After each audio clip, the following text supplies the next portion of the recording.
Hey everybody, this is Dr. Joe Boria with this week's Health Kick. We had a great weekend. We just got off. For those of you that don't know, I run a company. It's called Chiropractic Consulting. And we just got off a great weekend down in Philadelphia helping other chiropractors. We brought in a neurologist, a functional neurologist. His name was Dr. Tom Culleton. And he spoke for 4 hours, and it blows your mind. I know as a chiropractor, I'm so excited about what we do. I'm so excited about the anatomy and the physiology and how the whole body works, and I constantly am learning more. And boy, I learned a lot more this weekend about how important it is to keep the brain functioning and the gastrointestinal system and the gut, and how important it is to keep the gut working, and things that are toxic to the stomach and things that are toxic to you that you don't even know about. And it was really exciting to listen to him, and that allows me to be a better doctor, a lot better chiropractor. It allows me to help more people, and that's what's exciting, and that's why I put these events on, and that's why I love doing the health kicks, because I can share this information with other people. We also have another great video that we've been working on.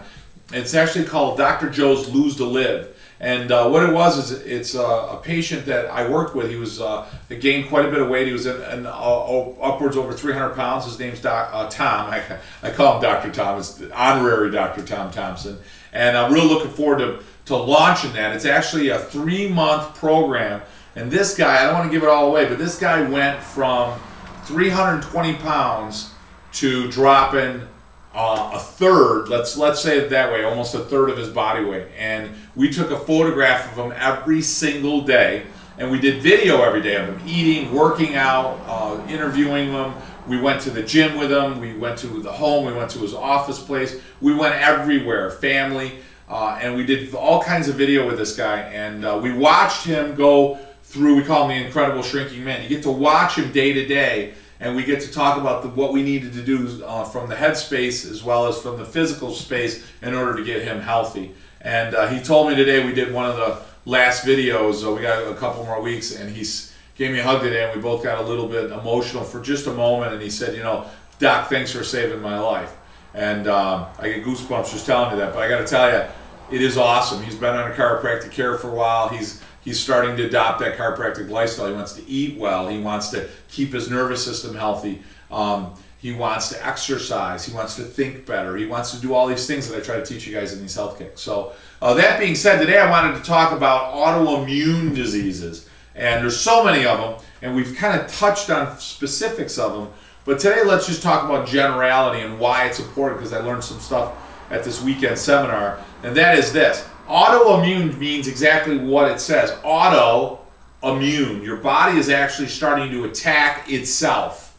Your body is automatically starting to attack its own body tissue. There's all different types of autoimmune problems. I mean, you could talk about multiple sclerosis. Some of the cases of MS are related to it.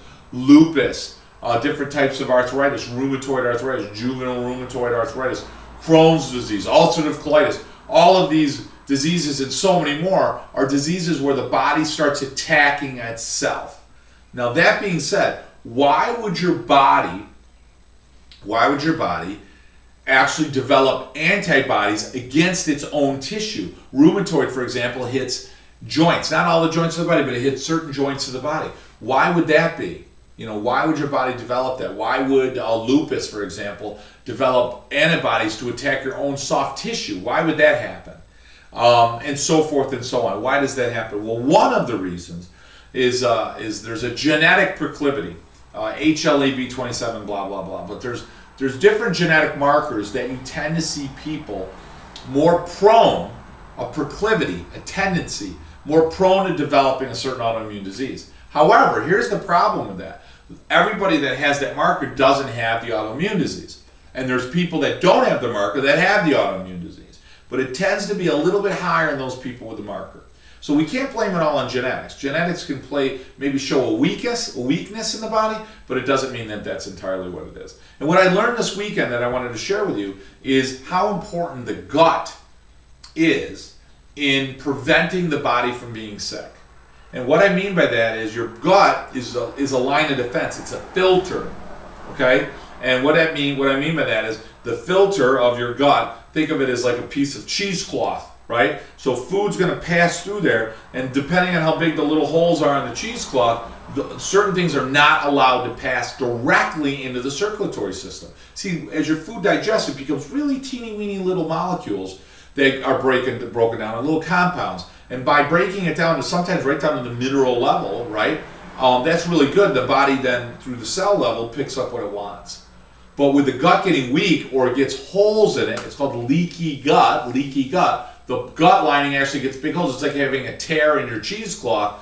Big, large, undigested particles of food or different types of matter will go drop into the circulatory system. And by dropping in the circulatory system, you got this large mass of something that drops in the circulatory system. Your immune system goes, oh my God, what the heck is that? It thinks it's an invader. It attacks it, and it builds antibodies to it. Now, if that antibody that it builds or responds is similar to some form of tissue in your body, your immune system gets confused. It'll attack different parts of your body thinking that that's an invader. And that's how many autoimmune diseases develop. Now listen, our guts are typically leaky until the age of 3 or 4. 3 or 4. By that age, at the latest, what happens is the gut supposedly supposed to tighten back up, and it becomes, tighten up, and it becomes very, very specific or selective on what it's going to allow through. Now, why would it be leaky up till 4? Because I know this sounds kind of odd in our society now, but most children, or we were really developed to drink mom's milk up until that age of 2, 3, or 4. I know that sounds crazy. Just throwing it out there, okay? So what happens is the gut's wide because it wants to absorb large bits, large parts of proteins, large bits of fat, large bits of carbohydrate, because we want to grow rapidly. Now what happens is by about age 4, we all become essentially lactate intolerant, because what happens is the normal gut flora, the bacteria and so forth that are in there, we don't need that stuff anymore. And the body starts changing its chemistry in the gut. But we need it early on. We need it age 1, 2, maybe 3, or we did, because we were developed to grow up on mom's milk, like I said, in those early days. As we got older, now we started introducing food, different types of food in our body, and then that food can't pass directly in the circulatory system, so it doesn't develop autoimmune diseases in the body. Okay, I'm not saying every autoimmune is a result of this, but many are. Okay, now we've got a major problem in our society. We are developing intolerance to gluten, celiac.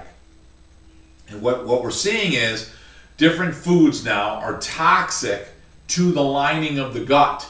So think of your cells all sticking together with like a little glue, like caulk.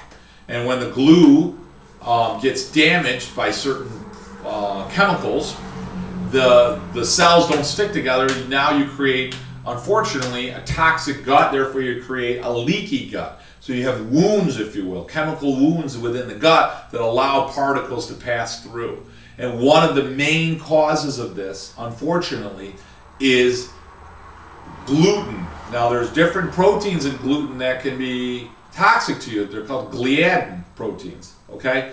And it's really starting to become understood now. There's a couple new labs now that are able to test for gliadin, where before they thought it was only one type of protein. Now they realize there's many proteins. So you may have gotten tested before through a blood test that came up normal, but you actually might have the gluten antibody to another form of protein. One of the ways they do test for it is a sample. They'll do a colonoscopy and they actually pull a tissue out. I'm not a big fan of that. Why? 1 out of 200 people, the most recent study shows a perforation of the colon. So there's a lot of people that don't have the problem, so you're really risking a peritonitis type infection. Number 2, it's not specific to that. It indicates, hey, there's a damage to the colon lining, but it doesn't mean it's directly from that. So I'm a much bigger proponent of the blood test, and now we've got a couple of really specific labs that can do the right job, so you don't really need to do that type of testing anymore. So if you're showing the antibody, you got to stay off of it. Whether or not you're showing symptoms doesn't matter. You're very prone. The other problem is the wheat now is GMO. It's genetically modified. So you can't really find original wheat anymore. And now the companies have genetically modified, not because it's some big conspiracy. They want wheat that can handle more water, more rain, more wind, more heat, more dry. So they want the farmer to have a better yield. But by doing so, you've got such a hardy wheat that now the body itself can't even digest it. Plus, you're putting something in the body that never existed in nature before. The body doesn't know what to do with it. It doesn't know how to digest it. And for many people, it's making us toxic. It can create inflammation of the brain. It can lead to MS. It can lead to Parkinson's. It can lead to Lou Gehrig's disease. There's some studies now showing it can lead to Lou Gehrig's disease. It can lead to other types of autoimmune diseases. So certainly you can get the blood test. We have really decided in our family to be gluten-free. So I'm not going to say we never have a piece of gluten, but the idea that we're putting a daily ingesting of gluten with wheat pasta and wheat bread and and wheat cereals and so forth, we've basically eliminated that. We shop now for gluten-free, wheat-free, gluten-free, and again, once in a while we might splurge, but 98% of the time we're a wheat-free family. And we'll find that overall it'll be a much healthier diet because wheat is becoming intolerant for us as well. So again, autoimmune means your body's attacking itself. One of the ways to become autoimmune is to have a leaky gut. One of the ways to have a leaky gut is to put different forms of wheat in your body, and that's creating toxicity to the gut, causing wounds, and therefore making the gut more prone to be leaky, thereby absorbing larger molecules of food, which means what? Compounds of food, which means now you're going to develop antibodies against that molecule, which means your body starts attacking itself. So if you're somebody that is developed an autoimmune disease, I would have absolutely 100%, the first thing I would do is eliminate wheat from the diet. Second thing, I would make sure that I have a very healthy probiotic. You want to take a probiotic with multiple healthy bacteria in the gut, and that allows your body to have the good bacteria to properly digest the food that you're putting in, allows your body to work better, allows your immune system to be a lot healthier. Guys, we're way out of time. Hopefully this was helpful for everybody. Remember, this is Dr. Joe Borio. Remember to eat well. I need you to exercise. I need you to have positive thoughts. I need you to get a good night's sleep. I need you to drink a lot of water. And I need to make sure you, your mother, your father, your grandfather, your kids, your cousins, your uncles, your co-workers, everybody you know, everyone you see, you got to make sure you're under regular chiropractic care. You got to make sure these messages are getting down the spine, out to the organs, and the messages from organs are getting back up to the spine, so your body works the way it's supposed to. And who's supposed to go? You're supposed to go from baby time right up till the womb, or right up to the tomb. Sorry, I messed that up. So you're supposed to go womb to the tomb, as one of my professors used to teach me. Guys, have a great week. Be healthy. Can't wait to talk to you guys next week.